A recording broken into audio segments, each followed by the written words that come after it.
Ang unang sulat ni Pedro. Unang kabanata. Mula kay Pedro na apostol ni Hesukristo. Mahal kong mga pinili ng Diyos na nangalat at naninirahan bilang mga dayuhan sa Pontus, Galacia, Cappadocia, Asia at Bithynia. Pinili na kayo ng Diyos Ama noon pa para maging mga anak niya sa pamamagitan ng banal na Espiritu, para sundin niyo si Hesukristo at upang linisin kayo sa mga kasalanan niyo sa pamamagitan ng kanyang dugo. Sumainyo nawa ang higit pang biyaya at kapayapaan. May inihanda ang Diyos para sa atin. Purihin natin ang Diyos at Ama ng ating Panginoong Hesukristo. Dahil sa dakila niyang awa sa atin, ipinanganak tayong muli sa pamamagitan ng muling pagkabuhay ni Hesukristo. Ito ang nagbibigay sa atin ng malaking pag-asa na may nakahandang mana ang Diyos para sa atin. Ang manang ito'y nasa langit, walang kapintasan, hindi nasisira, at hindi kumukupas. At sa pamamagitan ng pananampalataya niyo, iniingatan kayo ng kapangyarihan ng Diyos habang naghihintay kayo ng kaligtasang nakalaang ihayag sa huling panahon. Dahil dito, dapat kayong magalak sa kabila ng iba't ibang pagsubok.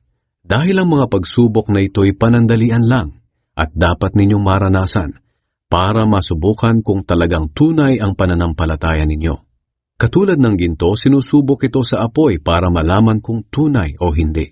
Pero mas mahalaga ang pananampalataya natin kaysa sa ginto na nawawala. Kaya kapag napatunayang tunay ang pananampalataya nyo, papupurihan kayo't pararangalan pagdating ni Hesukristo. Kahit hindi nyo siya nakita ay mahal nyo siya. At kahit hindi nyo pa siya nakikita hanggang ngayon, sumasampalataya pa rin kayo sa Kanya. At nag-uumapaw ang inyong kagalakan na hindi kayang ipahayag ng bibig. Dahil tinatanggap nyo ang bunga ng pananampalataya nyo, na walang iba kundi ang inyong kaligtasan. Ang kaligtasang ito'y pinagsikapang saliksikin ng mga propeta noon. Sila ang nagpahayag tungkol sa kaloob na ito ng Diyos sa atin. Ipinahayag na sa kanila ng Espiritu ni Kristo na nasa kanila, na maghihirap siya bago parangalan. Kaya patuloy sa pagsasaliksik ang mga propeta noon kung kailan at kung papaano ito mangyayari. Ipinahayag din sa kanila na ang mga bagay na ipinaalam nila ay hindi para sa ikabubuti nila, kundi para sa atin. At ngayon, napakinggan nyo na sa mga nangangaral ng magandang balita ang mga ipinahayag nila. Nagsalita sila sa inyo sa pamamagitan ng kapangyarihan ng banal na Espiritong sinugo sa kanila mula sa langit. Kahit ang mga anghel noon ay nagnais na maunawaan ang magandang balitang ito na ipinangaral sa inyo. Sundin ninyo ang Diyos. Kaya lagi kayong maging handa na gawin ang kalooban ng Diyos. Magpakatatag kayo at lubos na umasa na matatanggap niyo ang mga pagpapalang ibibigay sa inyo kapag dumating na si Hesukristo.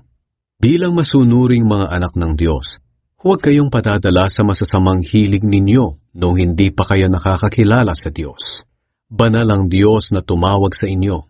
Kaya dapat magpakabanal din kayo sa lahat ng ginagawa ninyo. Sapagkat sinasabi ng Diyos sa kasulatan, magpakabanal kayo dahil banal ako. Walang pinapaboran ang Diyos. Hinahatulan niya ang mga tao ayon sa gawa ng bawat isa. Kaya kung tinatawag niyo siyang Ama kapag nananalangin kayo sa Kanya, igalang niyo siya habang naninirahan pa kayo sa mundong ito. Alam naman ninyo kung ano ang ipinangtubos sa inyo mula sa walang kabuluhang pamumuhay na minanan niyo sa mga ninuno ninyo. Ang ipinangtubos sa inyo'y hindi ang mga bagay na nawawala katulad ng ginto o pilak, kundi ang mahalagang dugo ni Kristo. Katulad siya ng isang tupa na walang dungis o kapintasan na inihandog sa Diyos. Bago pa likhain ang mundo, pinili na ng Diyos si Kristo para maging tagapagligtas natin at ipinahayag siya ng Diyos nitong mga huling araw alang-alang sa inyo. Sa pamamagitan niya, sumasampalataya kayo sa Diyos na muling bumuhay at nagparangal sa Kanya. Kaya ang pananalig niyo ay sa Diyos, at umaasa kayo sa Kanya na muli niya rin kayong bubuhayin at pararangalan. At dahil sumusunod na kayo sa katotohanan, malinis na kayo sa mga kasalanan ninyo, at ngayon ay nagkaroon na kayo ng tapat na pagmamahal sa mga kapatid niyo kay Kristo. Magmahalan kayo ng taos-puso, dahil ipinanganak na kayong muli.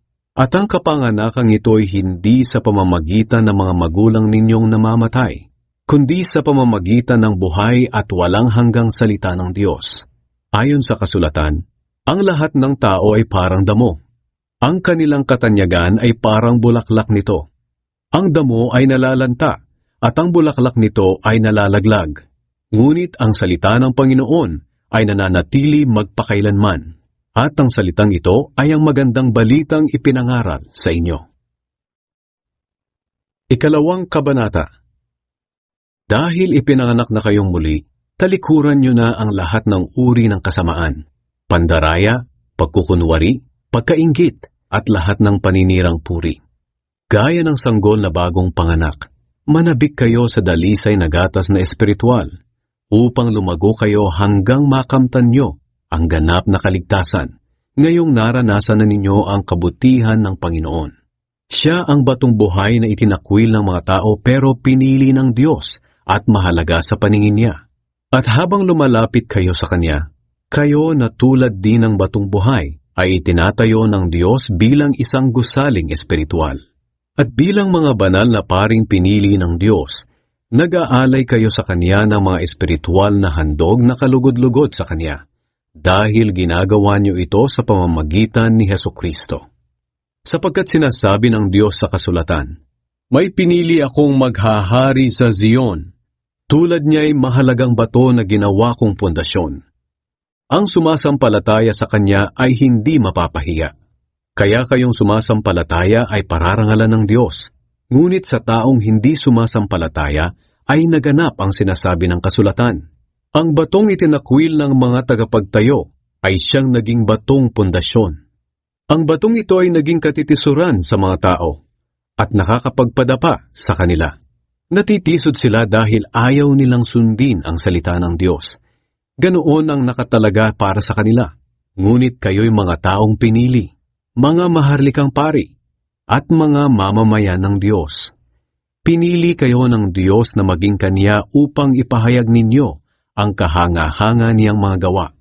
Siya ang tumawag sa inyo mula sa kadiliman tungo sa kahanga-hanga niyang kaliwanagan. Dati hindi kayo mga taong sakop ng Diyos, pero ngayon, mga sakop na niya kayo. Noon, hindi kayo kinaawaan ng Diyos, pero ngayon, kinaawaan na niya kayo. Mga minamahal, mga dayuhan kayong nakikitira lang sa mundong ito. Kaya nakikiusap ako sa inyong talikuran na ninyo ang masasamang pagnanasa ng inyong katawan na nakikipaglaban sa inyong espiritu. Sa lahat ng oras, ipakita nyo sa mga taong hindi kumikilala sa Diyos ang matuwid ninyong pamumuhay. Kahit pinararatangan nila kayo ngayon ng masama, sa bandang huli ay makikita nila ang mga kabutihang ginagawa nyo at luluwalhatiin nila ang Diyos sa araw ng pagdating niya. Magpasakop kayo sa mga tagapamahala ng bayan.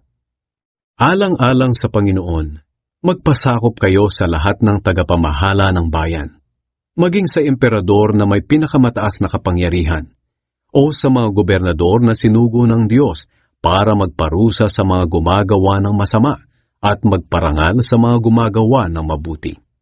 Sapagkat ito ang kalooban ng Diyos, na sa pamamagitan ng mabuti ninyong gawa ay walang masabi ang mga hangal na walang alam sa katotohanan. Malaya nga kayo, pero hindi ito nangangahulugang malaya na kayong gumawa ng masama, kundi mamuhay kayo bilang mga alipin ng Diyos. Igalang nyo ang lahat ng tao at mahalin nyo ang mga kapatid ninyo kay Kristo.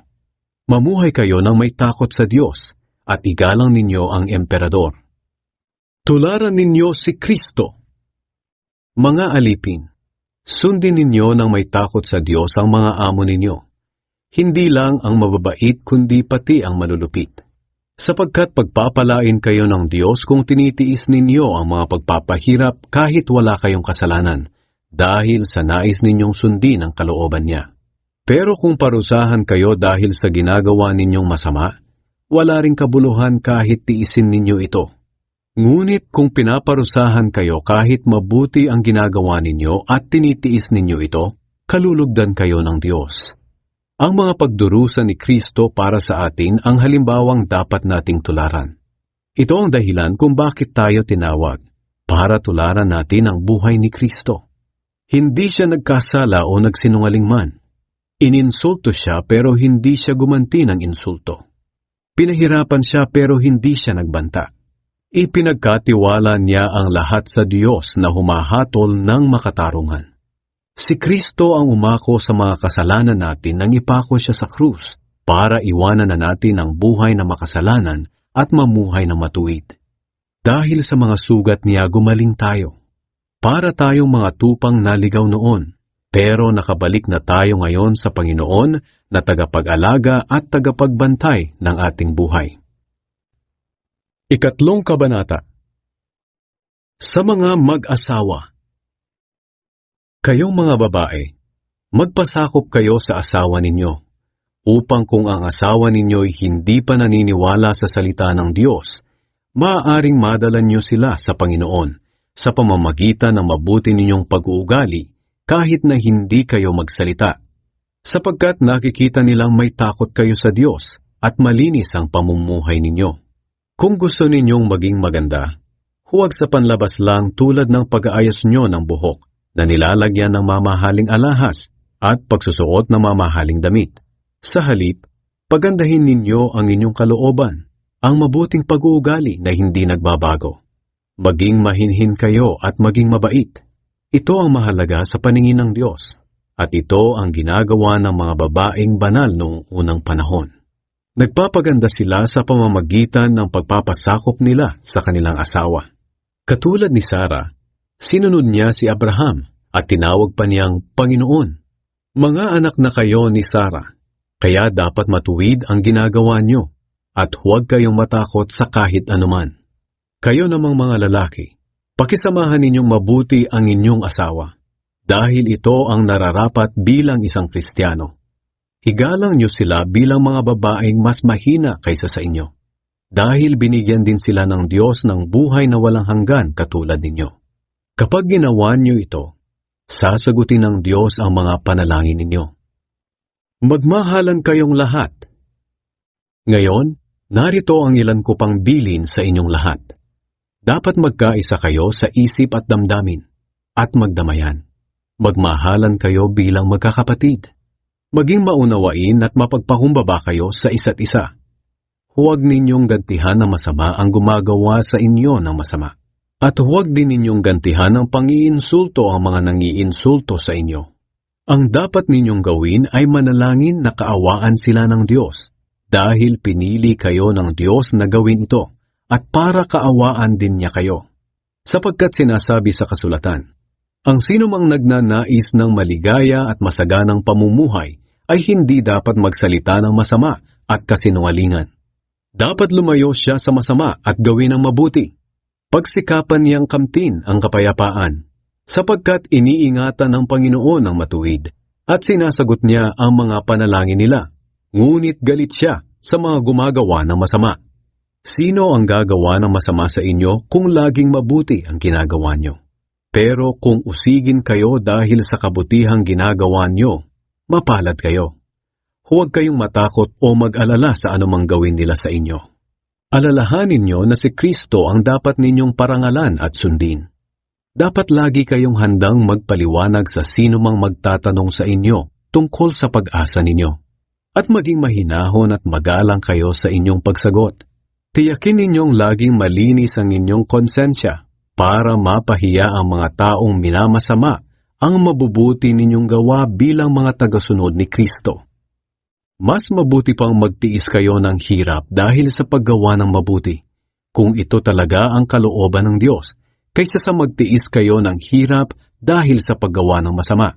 Sapagkat si Kristo nga'y pinatay kahit wala siyang nagawang masama, at minsan lang siya namatay para mapatawad ang mga kasalanan natin. Siya na walang kasalanan ay pinatay alang-alang sa atin na mga makasalanan, para madala niya tayo sa Diyos. Pinatay siya sa laman, pero binuhay siya sa espiritu. At sa kalagayan niyang espiritual, nangaral siya kahit sa mga espiritu ng mga taong nakabilanggo na hindi sumunod sa Diyos noong panahon ni Noe. Sa panahong iyon, matiyagang hinintay ng Diyos ang pagsampalataya nila sa Kanya habang ginagawa ang barko. Ngunit 8 tao lang ang sumampalataya at pumasok sa barko at nakaligtas sa tubig. Ang tubig na ito'y larawan ng bautismong nagliligtas sa atin sa pamamagitan ng muling pagkabuhay ni Hesukristo. Hindi ito paghuhugas ng dumi sa katawan, kundi pangako natin sa Diyos na hindi na tayo gagawa ng anumang bagay na alam nating labag sa kalooban niya. Si Hesukristo ay nasa langit na ngayon, sa kanan ng Diyos, at ipinasakop sa Kanya ang lahat ng anghel at ang lahat ng espiritong namumuno at may kapangyarihan. Ika-4 na kabanata. Ang bagong buhay. Dahil naghirap si Kristo sa katawang tao niya, dapat ay handa rin kayong maghirap, sapagkat hindi na gumagawa ng kasalanan ang taong nagtitiis ng hirap. Hindi na siya sumusunod sa masasama niyang ugali, kundi sumusunod na siya sa kalooban ng Diyos. Kaya huwag na ninyong gawin ang mga ginagawa niyo noon, ang mga bagay na gustong gawin ng mga taong hindi kumikilala sa Diyos. Puno ng kahalayan ang buhay niyo noon, at sinunod niyo ang nasa ng inyong laman. Palagi kayong nagtitipon-tipon para mag-inuman at gumagawa ng mga bagay na kahiya-hiya, at sa pagsamba ninyo sa inyong mga Diyos-Diyosan, kung ano-ano pang masasamang bagay ang ginagawa ninyo. Pero nagtataka ngayon sa inyo ang mga taong hindi kumikilala sa Diyos kung bakit hindi na kayo nakikisama sa magulo at maluho nilang pamumuhay. Kaya nagsasalita sila ng masama sa inyo. Ngunit mananagot sila sa Diyos sa ginagawa nila. Dahil hahatulan ng Diyos ang lahat ng tao, buhay man o patay. Ito ang dahilan kung bakit ipinangaral ang magandang balita sa mga taong patay na. Nang sa ganoon, kahit patay na sila sa laman at mahatulan tulad ng lahat ng tao, mabubuhay pa rin sila sa espiritu gaya ng Diyos. Gamitin ninyo ang kaloob na ibinigay ng Diyos. Malapit na ang katapusan ng mundo, kaya pigilan ninyo ang sarili nyo para hindi kayo makagawa ng masama at nang walang maging hadlang sa mga panalangin ninyo. Higit sa lahat, magmahalan kayo ng tapat. Sapagkat kung mahal mo ang kapwa mo, mapapatawad mo siya kahit gaano pa karami ang nagawa niyang kasalanan. Tanggapin ninyo sa inyong tahanan ang isa't isa ng maluwag sa puso. Binigyan ng Diyos ang bawat isa sa atin ng kaloob. Gamitin natin ito para sa ikabubuti ng lahat bilang mabubuting katiwala ng iba't ibang kaloob ng Diyos. Ang binigyan ng kaloob sa pangangaral ay dapat mangaral ng salita ng Diyos. At ang binigyan ng kaloob para maglingkod ay dapat maglingkod ayon sa kakayahang ibinigay sa kanya ng Diyos, upang mapapurihan ng Diyos sa lahat ng ginagawa natin sa pamamagitan ni Hesukristo. Makapangyarihan siya at karapat-dapat purihin magpakailanman. Amen. Ang pagtitiis bilang Kristiyano.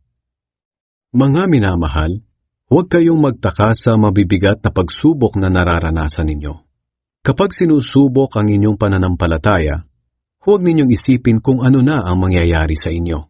Sa halip, magalak kayo dahil nakikibahagi kayo sa mga hirap ni Kristo. At magiging lubos ang kagalakan nyo kapag naipakita na niya ang kapangyarihan niya sa lahat. Kaya kung iniinsulto kayo dahil mga tagasunod kayo ni Kristo, mapalad kayo. Dahil nasa inyo ang makapangyarihang Espiritu, ang Espiritu ng Diyos.